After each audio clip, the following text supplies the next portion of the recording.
Kaya Wisdom oliwa jangu waneno munnange waliwo omukyala bamuyita Kabiite azze n'akuloopa yakutwala e Canada era ategeka nnyo conference ze Canada ina ne conference endala ya mu June yakutwala e Canada n'akuwasa n'omaliriza n'okwana omwana we ekyo omwana we nakivaawo n'okwana omwana we gwe wamusanga naye ne webaka n'omwana we ekyo ne tukivaako atwala abantu e Canada abakola bamugulako invitations n'otandika okumubako ne bakiraya nti bekyokka nga yekusomesa eyo kosi gyokola ey'okuvuga biruule. Kaya Wisdom mutabani w'omulaalo bakuwasa nakugamba bakuwasa n'oyomba bakuwasa ate Kabiite n'omaliriza nga omubbi ate oyagadde omwana we videos zigenda va nyinjiko kubanga infandi wano nenga Kaya Wisdom mutabani w'omulaalo yesaawa batunde ku nte omukyala yagala sente ziwa mubaka empitirivu eyo mu Canada gy'oli sebo kati wawaŋŋaŋuka kati osulawa Kaya Wisdom kubanga tugenda kunoonya otubulire gy'osula wabba omukazi okwanya omwana we omubako bakiraya ate omukyala bamuyita Kabiite ng'omwami wa munnaffe mukyala Fulungu omwami omwamuliddeko nga bamwogera ow'erusiiti eyagwa eddalu ate amawulire agaliwo amabi ayongedde okugwa eddalu ne kuba bwe yagudde eddalu ayogera ekigambo kimu naaka bamugamba onaalya ku mmere naaka tukutwale weebake naaka kati tugenda lusiiti okwongera okwekennenya embeera obuzibu buno bwavudde bwa mwana w'abantu lwaki omusajja we aba agwa eddalu n'omulekawo justice for men omusajja bw'obanga omusanze nga mulamu bw'alwala sigala naye ekyo bayita obufumbo mu bulungi ne mu bubi omusajja bw'agwa eddalu naawe gwa eddalu n'omusajja agudde eddalu naawe ogudde eddalu ate omuleseewo kale toze kutawaanya balamu lwaki togende wa mulalu munno ne mwekuuma kubanga si bwandigambye nti nze omusajja yagwa eddalu simusole naye wagwa eddalu kale lwaki oba olekawo omulalu munno ngenda lusiiti ngenda bbanga abawa amawulire saagala muntu kunkubira na neemolerako obwo buwalawala butalina makulu nze sinoonya mukazi wakuwasa. I'm not interested. I'm looking for money. Noonya sente sinoonya buwalawala obwo. I'm not those cheap boys. Nze sene cheap nga bwolowooza manyama niuga mulooza bwe tubeera ano ku social media. It is the life we are living. Social media ndala nange Junior ndi mulala. I'm a businessman, mind you. Nze nina amaduuka. I'm a corporate man. Nkola mu ministry. Coming here and neteka ku level yamwe. It doesn't mean nti tuwenkana, my friend.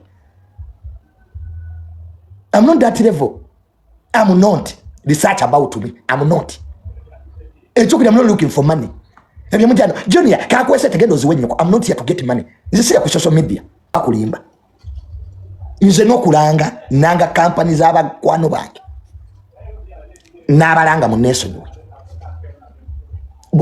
Buli kisiti toli mukwano gwange gendo olange n'abalala nze nako akamanyiro k'abantu abagala tubalangire omuntu akuwe sente etono n'akumanyira ekirakubira amasimu oli ne mukazi wo mbuliri mwebasi oli waggulu Joni yakalango kange sakala gwe musiru ku mukago gw'ekiro n'alya gwe omuntu oli n'omukazi wo mu buliri munyumirwa embwa nekkubira essimu gwe Joni akalango banenze nako okumanyira nze kitu kyesagala kamanyiro kabane gwa mamanyi mumanyira oli mu buliri webase oli n'omukazi oli munda like you are inside embwa nekkubira essimu mbwe anoonya kalango ke kati inve ku mukazi gwendiko ndiye mugwe sirane gwe tuyaze mbivuma nze saa 3 ez'ekiro mbasi kyakwata ssimu n'ekyo apart from my family members mba ndi mu lodge nebase nze tonkubiranga wakati we saa 3 ez'ekiro n'okudda waggulu am resting esimu yokenze jamu lodge ya mama wange. The only phone I answer that can get me out of a lodge, it is my mother's phone. Omulala totawana nja kuvumira bwerere era mbateekako ne bawulira obuwoomi nja kuteeka kula udi owulire kyendiko owulire miranga mu lodge gwe ndowooza otegedde kyendiko nze sikayana bwonkubira essimu nga ndi mu lodge njiteeka buteesi mu lawudi n'owulira eddoboozi lya mwana muwala n'owulira soprano ne oloto ate naddala nga Munyankole n'otegeera nti ndi bize kati nfumutuke mu loojo ngamba ki nkuteerako eddoboozi lya mwana muwala nga asatasa ate abakazi mwinaako kemukolamu ako n'obanga agenda okuzirika akemwesika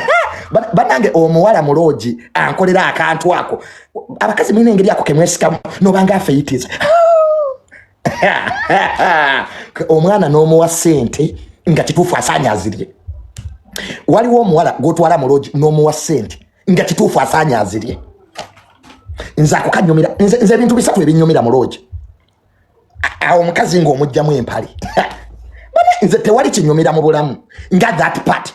when you are removing the nika n'abinulamu katona ati nogi nze that part is my best part in my life awo omukazi ng'omugjamu akapale awo ng'okutte sayidi ne sayidi n'okasikamu nga gula kufulu mundeke mba bize kyembaddiko namwe mba mukiraba that moment awo tewaba musajja ayomba that moment omusajja ne waba aniza atakasobola kuyomba if you want to see diplomacy at its very peak omusajja ajjamu omukazi empale baba bakisa kati ako ka moment omukazi woyina ofunira ebyapa awo oyina ofunira ebyapa n'amataka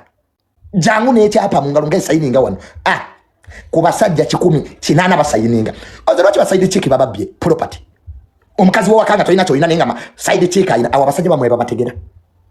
omwana agenda n'asiba jiribwa bwati naggalawo naga junior ne kondomu omaze ogisaako naga junior njagala ekyapa ky'emasuuliita kidde mu linnya lyange njagala ekyapa ky'ennamukaka kidde mu linnya lyange njagala ekyapa ky'emasaka babiza transfer forms abakazi kati transfer forms z'ebyapa abasajja basayingira maloogi era bwe zikulemera awo bireke maama obufumbo bukusaze omusajja yenna woba tosobola mufuna mu time ya buliri property ekulemera awo transfer form wateerako omukono n'omuwa ebyalo nga naye akuwadde ebyalo kyebayita transfer of villages muwe ebyalo nga naye akuwa ebyalo abakazi muve mu kubagadangira ku Rolex weebaka nevubuka kwaliggulidde chapati g'oli bubi mwanyinazo oli bubi bwe baba bakyakulira ku mmere y'akafe javazi g'oli bubi you know my man brought me flowers at Valentine we baba bakyakulira ku bimuli ne perfume gwe genda musabo bakwambulule mwanyinazo obulamu bukulemye madamu life egenda kubeerera nzewo wobanga oli mukazi nga bakyakulira ku bintu bino Rolex muwogo w'ebinzaali ono gwe basiika mu kalayi